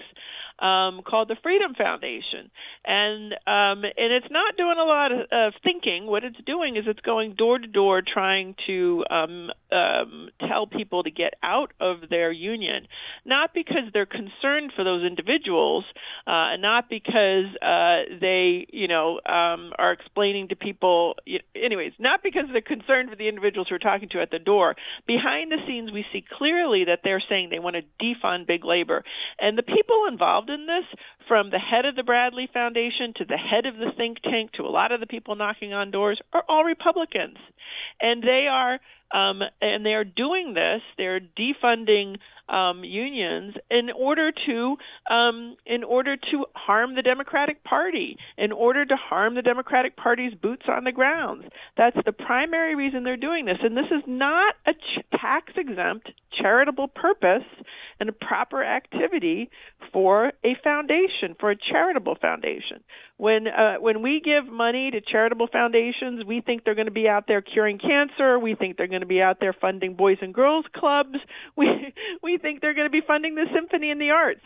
Now, the Bradley Foundation does do some of that activity, but really, the majority of its grants seem to be, or I should say, large portion of their grants seem to be dedicated to stacking the deck in favor of Republicans and the Republican Party. That's a private benefit for the Republican Party, and pulling the rug out from the Democratic Party. This is not what most people believe charitable organizations should be doing. And the important, as you've said, they're claiming to be charitable organizations that we, the taxpayers, fund through massive tax breaks, right? That's right. When we allow an institution to be tax exempt, we're almost like giving them a cash grant, a public cash grant coming from Democrats and Republicans and people who don't vote. It's a public cash grant to an institution to go forth and do good work. They're not supposed to be engaged in political activity. They are barred from being engaged in campaigns and elections. And so this is, pulling back the curtain on a very highly politicized agenda. Now, it was sort of funny that they were out in Washington State developing this technique because, you sort of think of Washington and Oregon, or at least I do, as very liberal, sort of pro-union places. Yep. And the reason for it is in the documents. The reason is that these states are net exporters of union dues. I mean, I've never even heard of that concept, that their money is used because there's big and powerful unions and good wages and a higher wage floor and better benefits, that some of the money that's developed there may be sent to the national headquarters or may be sent to other states to help other folks become members of the union and help pass some of the, good policies that unions back, like raise the wage campaigns and other things that benefit all of us. So I was sort of surprised that behind the scenes they're like, and we have to destroy unions in blue states because they're shipping money to other states, and that's a problem for us. Yeah, but I guess I guess my problem is that none of this surprises me because look, I look at a place like Philadelphia. Philadelphia is a Democratic area, heavily unionized. I think the voting registration something like 6 or 7 to 1 Democrats to Republicans. Yet there's not one liberal talk station, but there are 5 conservative talk stations because that's where the fight is, that's where their battle is, and that's where they want to change hearts and minds. So it makes perfect sense to me that you would want to fight in those strongholds to change that dynamic, which is what they've done all across this country. Yep. And then this particular foundation is assessing the depth and strength of right-wing infrastructure in every state. So if you go to exposedbycmd.org, our website, you can see in our articles about this, there's a chart attached to the bottom where they're assessing the right-wing infrastructure in each state, and they're on a metric using friendly politicians, those ALEC politicians, and state policy network think tanks, which is another arm of the right-wing infrastructure. And then they're funding opposition research, litigation centers. I mean, a very elaborate scenario that takes a progressive or purple state like Wisconsin and turns it into, Scott Walker sort of Nightmareville. So they talk about what has been accomplished in Wisconsin as the Wisconsin Network, and they talk about this as sort of spreading this Wisconsin Network idea nationwide. So they're working very hard to do this, and I, you may know about the Bradley Foundation because you follow these issues closely, but I don't know if folks in Pennsylvania and the average voter in Pennsylvania knows that there's these deep-pocketed institutions out there trying to manipulate the political scene where they are. Yeah, I mean, you go back, and again, this goes back to the early 70s and the Powell Memo and the creation of the Heritage Foundation and the American Legislative Exchange Council and all of the money that's gone into creating the state policy networks and all of these think tanks like where I'm at in Pennsylvania. You've got the Commonwealth Foundation, of which a whole bunch of euphemistically named groups have sprung up, doing all of the things that we've been talking about, with the sole focus really being destroying unions. So I come back to this question of, why is it that the right hates unions so much? Outside of the Machiavellian politic of destroying the Democratic Party, is there another reason outside of that? Well, that's a pretty good reason. If you do what Bradley has done in Wisconsin, which is entirely gutted out the opposition, you can do whatever you want. So as a consequence, we have lowered wages in the state on multiple occasions. We've attacked prevailing wage not once but twice. I mean, who runs around lowering wages? Only an incredibly extreme partisan agenda can allow you to get away with this kind of nonsense. So, they have a lock on the state of Wisconsin. They're trying to lock down other states. Anyways, today at Exposed by CMD, we have a different article up, and that's Bradley's attack on marriage equality. They fund numerous very homophobic groups and institutions in the United States, and we have a very interesting article, somewhat funny, about one of the crazy researchers they fund and the crazy things that he has said publicly about marriage equality. So, anyways, the attack on marriage equality is very broad-based. Yeah. And as well as unions. But at the end of the day, you look at this right-wing money that's come in that we fund, it's really about shaping this country in the form of the 1950s without the unions. It does sound that way, doesn't it? It's just crazy. So, but I go back to, something my grandfather always said, if a rich guy's going to spend $1 to tell you don't need something, you got to spend $2 to get it. What is it about us that's bought into these frames? I mean, I get that we're inundated by it, but at some point, don't you have to, kind of wake up and realize that when you've got these big foundations and these moneyed groups pushing you in a direction that maybe there's a little repel that has to happen? You would think. But anyways, the behind-the-scenes documents, there were something like 56,000 files here that CMD and the Milwaukee Journal-Sentinel took a look at. Some of their actual language and how they talk about these things, I think, is going to be very useful to people across the nation who've suspected that the system was rigged against them. And now we have the people behind the scenes rigging the system in their own words, discussing this kind of stuff. So I think it will be useful to a lot of different institutions. I mean, because they're out there in op-eds and newspaper articles and all these places saying that they're, fighting for the workers and fighting for, human rights and the right to be free of the slavery of a union, and really it's all, as you and I know, it's all baloney, and here are the documents proving it. And we can all get that at your website. We did not publish the documents, but many of the documents have been published by the Milwaukee Journal-Sentinel. Yeah, because there's a lot of this. And how did you get these documents? Where did they come from? Well, it's a very bizarre story, but apparently the Bradley Foundation was hacked, and not just hacked, but by very sophisticated international hackers that some cyber experts say are the same Russian hackers who hacked the DNC. So it's a very strange tale. There's more information about that tale on our website and at the Milwaukee Journal-Sentinel. This is how they became publicly available. A group that had been running around hacking a lot of institutions put them out on the internet. Interesting. I can't wait to see what more, because at the end of this, the PR focus group, think tank tested focus group approved messages that we're here coming out of these groups, completely the opposite of, I'm sure, of what they're saying behind the scenes. So I'm looking forward to seeing more coming out of this. And this week we'll be doing 3 more articles related to this topic, so stay tuned. I can't wait to see it. And we'll get links at thericksmithshow.com how folks can take a look at it. Mary, always great talking with you. Keep up the great work. Appreciate it. Thank you, Rick. Always good stuff. And look, at the end of the day, when you look at the messaging, and it's masterful. And I've been talking about this for years. And it's not new. The Bradley Foundation's always been one of those groups that fund these right-wing groups, and we've been talking about it for years. And there's a bunch of them. The Koch brothers. You go down the list of all of these foundations that fund universities and think tanks.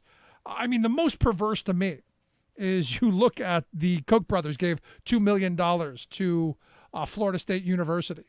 And for that donation, they got veto power over any economics professor hired in their business department. Think about the power that gives them for something as small as $2 million. And you go, well, that's $2 million. Not $2 million is a drop in the bucket to a university like FSU. They fund the Mercatus Institute. They fund all of the Hoover Institute. They fund all of these, reputable schools, little institutes, and these professors who get these chairs and these fellowships, all to push their right-wing agenda and their insane view on how this country should be formed. And we've turned education really into a right-wing playground. All the while they're screaming, it's the left, it's the left. Crazy, crazy times. Gonna take a quick break, right back. Stick around. You're listening to The Rick Smith Show.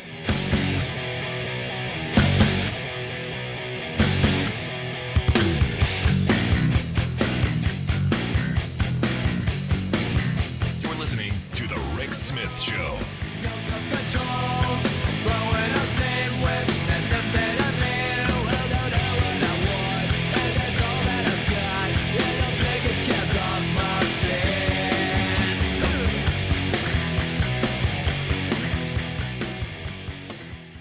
I'm Rick Smith, and this is Labor History in 2.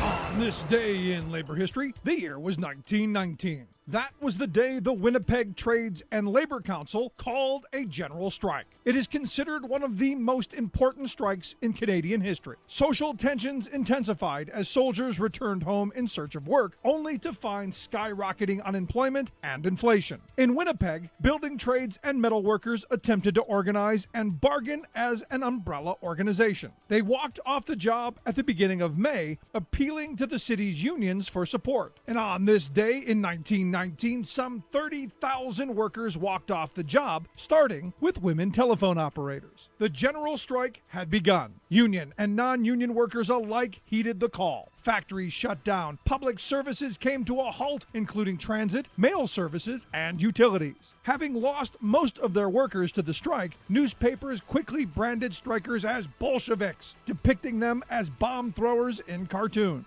Winnipeg's bosses formed the Citizens Committee of 1,000 and declared the general strike a conspiracy led by alien scum. When the police sided with the strikers, they were fired and replaced in their entirety by specials used to break the strike. Workers were intransigent, and by the middle of June, the federal government ordered the arrest of strike leaders. When tens of thousands of workers gathered on June 21st for a demonstration at Market Square, they were charged by the Royal Mounted Police armed with clubs and guns. unions. 2 strikers were killed and scores more were injured in what is known as Bloody Saturday. Winnipeg was under military occupation, and the strike ended in heavy losses for the workers. But many strike leaders won regional political elections the following year, defeating the very forces that smashed their strike. Labor History in 2 brought to you by the Illinois Labor History Society and The Rick Smith Show. Here with your World in 2 Minutes, I'm your host, Luke Vargas. If President Trump really wants to pull out of the Paris Agreement on climate change, he'll have to contradict his own administration's policies now, not just those of his predecessor. On Thursday, U.S. Secretary of State Rex Tillerson signed the U.S. on to an Arctic Council statement that acknowledged climate change as a serious global threat and lent weight to the Paris Agreement. According to one excerpt of the so-called Fairbanks Declaration, Tillerson, along with other members of the Arctic Council, quote, noted with concern the widespread impacts of climate change on the Arctic marine environment and decided to continue efforts to assess these impacts as a basis for marine stewardship and adaptation. The declaration also observed that Arctic warming is occurring at more than twice the rate of the global average and recommended that global action be undertaken to reduce both greenhouse gases and short-lived climate pollutants so as to mitigate climate change. And in a major boost for global green energy, a pair of solar companies in India have won an auction to provide new electricity capacity, driving renewable energy prices to record lows in the country that now make it cheaper than fossil fuel generation from coal. Preliminary results from the energy auction show the solar power generation cost as 18% less than coal. Ethan Zindler of Bloomberg New Energy Finance says those results are increasingly common. Around the world, they've been holding what they call tenders, which are essentially auctions where they invite power generators to come in and bid to build projects and sell the power at the lowest possible price. And we've seen both wind and solar projects win those auctions, which means that essentially they've proven that they can be the lowest cost provider without subsidies in both technologies. For more global news headlines, visit talkmedianews.com.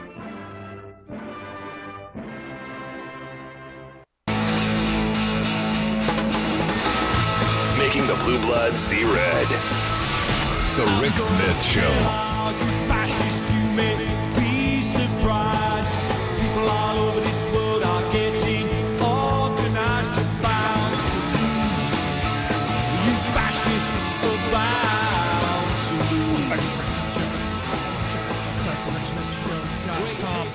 It's one of those things, and I go back to, again, as my grandfather said, if a rich guy's going to pull a buck out of his pocket to say you don't need something, you better spend 2 to get it. And I had one of these conversations over the weekend that just left me shaking my head. A truck driver was complaining about the company he works for cheating him out of wages and how the conditions are terrible and how, he doesn't like this or that. And, just 20 minutes of complaining about, how bad it is where he works. And, me just absorbing, going, go ahead, tell me all of these things. And at the end, when he stopped, I said, well, what you need to do is you need to join a union. You want to solve all those problems? Organize. Go to the boss, demand that things change. And he stopped me dead in my tracks. He stopped me and in a good old boy kind of, southern drawl kind of way said, unions destroyed this country. And I just kind of stopped and I go, well, explain that. And again, one of those anecdotal, I know a woman. At least he's into the 21st century. It's now a woman instead of a man. He said, I know a woman who works for Ford, makes $100,000 a year putting lug nuts on the car. And I'm going, one, I know that's not true. And if it is, she's probably working 100 hours overtime a week because the wages have fallen considerably over the last several years because of the restructuring and the bankruptcy. But that's a whole other argument for another day. Has this view that because, this person was making all this money, unions are bad. And immediately I'm going, well, are you mad that she got it or that you don't? Because at the end of the day, the company and the union agreed to this. It's not like the union put a gun to their head and said, give us this. No, they sat down, they negotiated. There was money there. Workers got a share of the wealth that their labor created. And this completely lost on him. So all I got from him was a bunch of right-wing frames, a bunch of, unions destroyed the country, they make too much money, they demand too much, they're a thing of the past, all of these right-wing frames that, get sent around in these chain emails, which you do know emanate from these right-wing think tanks. You do know that, right? Because the reality is these folks, and it's been going on for 40 years now, have spent tons of money. And you go back to the Powell memo, said a statesman-like sum of 10% of all corporate profits to go into taking over media, taking over education, building infrastructure, funding authors and speakers, and all of the things that we see today. And these foundations and these think tanks who continually put out this message, continually hammer in places that it's not popular, in places where their opinions and their thoughts aren't agreed with. And why do they do it? Because eventually, if you keep hammering enough, if you keep making your argument, eventually people soften and may even flip their ideology. Look at Michigan. Look at Ohio. Look at Pennsylvania. Look at a lot of the union states where union workers lost jobs because corporations either ran themselves into the ground or moved overseas to exploit cheaper labor and environmental standards. And then the workers turned not against the company, but against the union because there was someone saying it wasn't the company's fault. The poor benevolent company who gave you all of those things, they had no choice. They're the victims. And like anyone suffering from Stockholm Syndrome, we bought it. And you see this all across the country because their messaging machine is always there. And I remember watching this happen in the late 80s, early 90s. Limbaugh was everywhere, is credited with saving AM radio because, look, they were paying stations $100 an hour to put him on anywhere and everywhere. You go into most major cities, he's on 2 or 3 different stations at the same time. Why? Because they want to saturate and inundate you with their message. And understand, I have a friend who, years ago, used to do a talk radio morning program with a right-winger. And she would say, she would come in at 4 o'clock in the morning and she's gathering newspaper articles and clipping this and, tearing this and doing that. Her right-wing counterpart walks in, the fax machine filled with his daily message. Because the right wing, now again, this was before everyone had a computer and the internet and all that, but the right wing was doing their homework for them, laying out word for word, scenario after scenario, and the whole 9 yards, so that these folks just basically read off the paper. And I've said for years, look, a lot of these right-wing talk show hosts, they don't know what they're talking about. They're only talking about what they're told. The ideology, not so much there, but it's profitable. And this is where we as a country have to start pushing back against all of the moneyed interests. The Bradley Foundation just being one of them. And at some point, we have to say no more. At some point, we've got to wake up and with a filter, look at the message, look at these crummy emails, and maybe think before we regurgitate them or forward them on. Just kind of a thought. I'd love to hear your thoughts, or if you've got one of those propaganda emails, would love to see them. You can email me, rick@thericksmithshow.com. I do answer all emails personally and do love all of the right-wing propaganda because that's exactly what it is, folks. Thanks so much for tuning in. We'll see you back here tomorrow. So much to get to. Cannot wait. Thanks for tuning in. We'll see you tomorrow.